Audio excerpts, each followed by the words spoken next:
शांताकारं भुजंगशयनं पद्मनाभं सुरेशं विश्वाधारं गगनसदृशं मेघवर्णं शुभांगं लक्ष्मीकान्तं कमलनयनं योगिभिर्ध्यानगम्यं वंदे विष्णु भवभयहरं सर्वलोकैकनाथं। मंगलम भगवान विष्णु मंगलम गरुड़ध्वज मंगलम पुंडरीकाक्ष मंगलाय तनोहरि। ओम नमो भगवते वासुदेवाय। आज का दिन आप सभी के लिए मंगलमय हो। आज मैं कार्तिक मास की कथा का 16वां अध्याय सुनाने वाला हूँ। शास्त्रों के अनुसार कार्तिक माह में प्रतिदिन स्नान करना चाहिए और भगवान विष्णु, माता लक्ष्मी एवं तुलसी माता की पूजा करनी चाहिए। साथ ही कार्तिक मास में भगवान विष्णु की कल्याणकारी कथा का पाठ अथवा श्रवण करना चाहिए। इससे जन्म जन्मांतर के पाप कर्मों का नाश होता है और घर में सुख समृद्धि का वास होता है। तो आइए श्रवण करते हैं कार्तिक मास की कथा का 16वां अध्याय।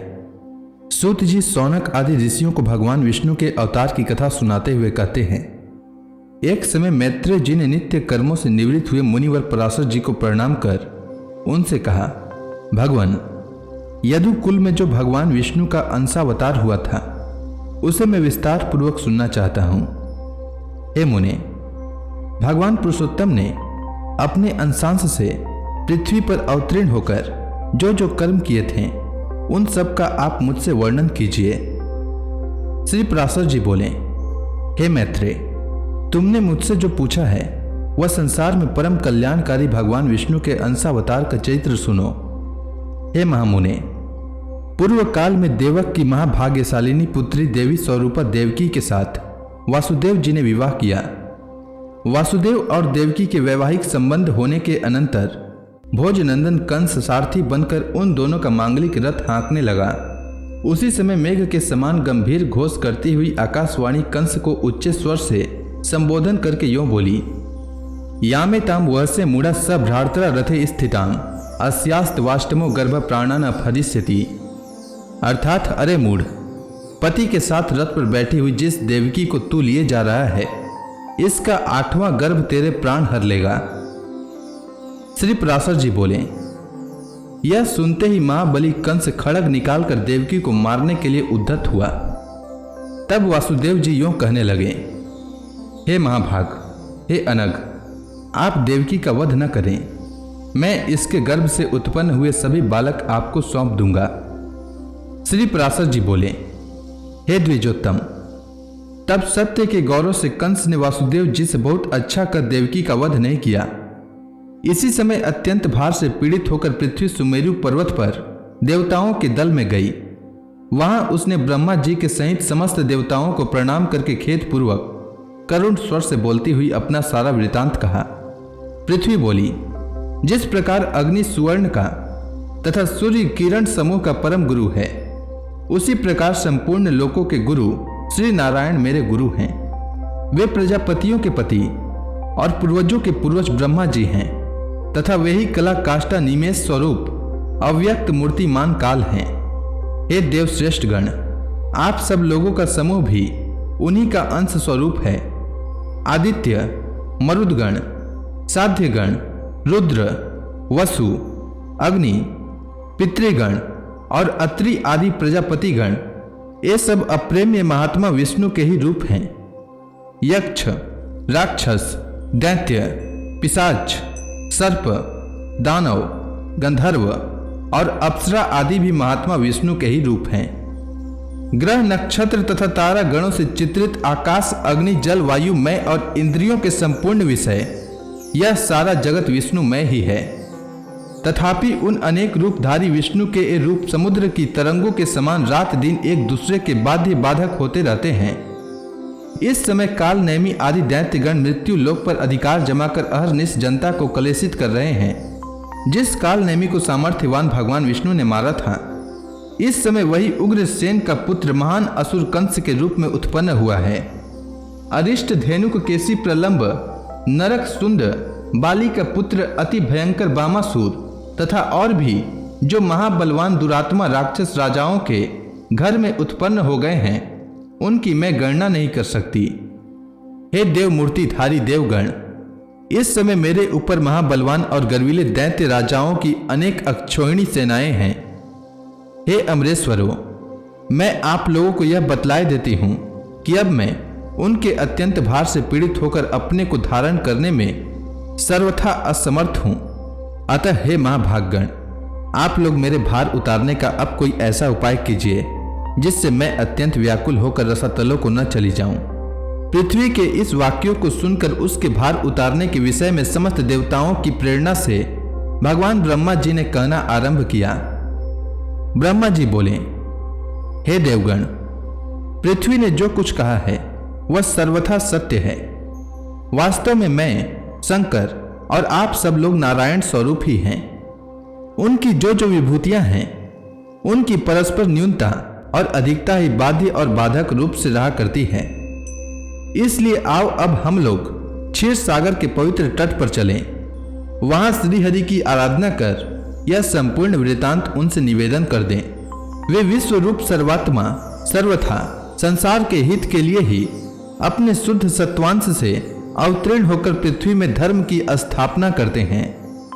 श्री पराशर जी बोले, ऐसा कहकर देवताओं सहित पितामह ब्रह्मा जी वहां गए और एकाग्र चित्त से श्री गरुड़ ध्वज भगवान की इस प्रकार स्तुति करने लगे।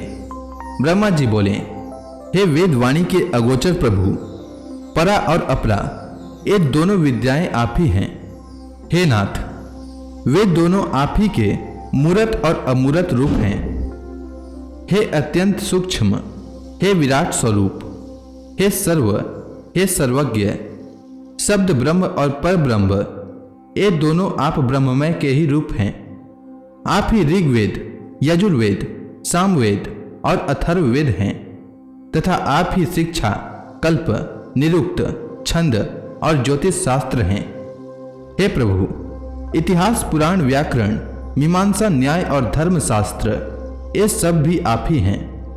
हे परमात्मन, आप विश्व के केंद्र और त्रिभुवन के रक्षक हैं। संपूर्ण भूत आप ही में स्थित हैं तथा जो भूत, भविष्यत और अणु से भी अणु है वह सब आप प्रकृति से परे एकमात्र परम पुरुष ही हैं। आप ही चार प्रकार का अग्नि होकर संसार को तेज और विभूति दान करते हैं। हे अनंत मूर्ते, आपके नेत्र सब ओर हैं। हे इस जिस प्रकार एक ही अविकारी अग्नि विकृत होकर नाना प्रकार से प्रज्वलित होता है, उसी प्रकार सर्वगत रूप एक आप ही अनंत रूप धारण कर लेते हैं। एकमात्र जो श्रेष्ठ परम पद है वह आप ही हैं। ज्ञानी पुरुष ज्ञान दृष्टि से देखे जाने योग्य आपको ही देखा करते हैं। हे परमात्मन, भूत और भविष्य जो कुछ स्वरूप है वह आपसे अतिरिक्त और कुछ भी नहीं है। आप व्यक्त अव्यक्त स्वरूप हैं। आप ही सर्वज्ञ, सर्वसाक्षी, सर्वशक्तिमान एवं संपूर्ण ज्ञान, बल और ऐश्वर्य से युक्त हैं। आप समस्त आवरण शून्य, असहायों के पालक और संपूर्ण महाविभूतियों के आधार हैं। हे पुरुषोत्तम, आपको नमस्कार है। आप किसी कारण, अकारण अथवा कारणाकारण से शरीर ग्रहण नहीं करते, बल्कि केवल धर्म रक्षा के लिए ही करते हैं। श्री पराशर जी बोले, इस प्रकार स्तुति सुनकर भगवान अजय अपना विश्व रूप प्रकट करते हुए ब्रह्मा जी से प्रसन्नचित होकर कहने लगे। श्री भगवान बोले, हे ब्राह्मण, देवताओं के सहित तुमको मुझसे जिस वस्तु की इच्छा हो वह सब कहो और उसे सिद्ध हुआ ही समझो।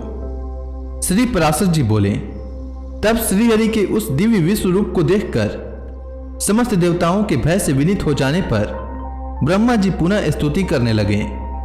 ब्रह्मा जी बोले, हे सहस्त्रबाहो, हे अनंत मुख एवं चरण वाले, आपको हजारों बार नमस्कार है। हे जगत की उत्पत्ति, स्थिति और विनाश करने वाले, हे अप्रेम्य, आपको बारंबार नमस्कार है। हे भगवान, आप सूक्ष्म से भी सूक्ष्म, गुरु से भी गुरु और अति बृहत प्रणाम है तथा प्रधान महतत्व और अहंकार आदि में प्रधान भूत मूल पुरुष से भी परे हैं। हे भगवान, आप हम पर प्रसन्न होइए। हे देव, इस पृथ्वी के पर्वत रूपी मूल बंध इस पर उत्पन्न हुए महान असुरों के उत्पात से शिथिल हो गए हैं। अतः हे अपरिमित वीर्य, यह संसार का भार उतारने के लिए आपकी शरण आई है। हे सूरनाथ, हम और यह इंद्र, अश्विनी कुमार तथा वरुण, ये रुद्रगण वसुगण, सूर्य, वायु और अग्नि आदि अन्य समस्त देवगण यहाँ उपस्थित हैं। इन्हें अथवा मुझे जो कुछ करना उचित हो उन सब बातों के लिए आज्ञा कीजिए। हे ईश, आप ही की आज्ञा का पालन करते हुए हम संपूर्ण दोषों से मुक्त हो सकेंगे। तो इस प्रकार ब्रह्मा जी भगवान विष्णु की स्तुति करते हैं। अब भगवान विष्णु ब्रह्मा जी की स्तुति करने पर क्या कहते हैं उसको मैं अगला अध्याय में सुनाऊंगा।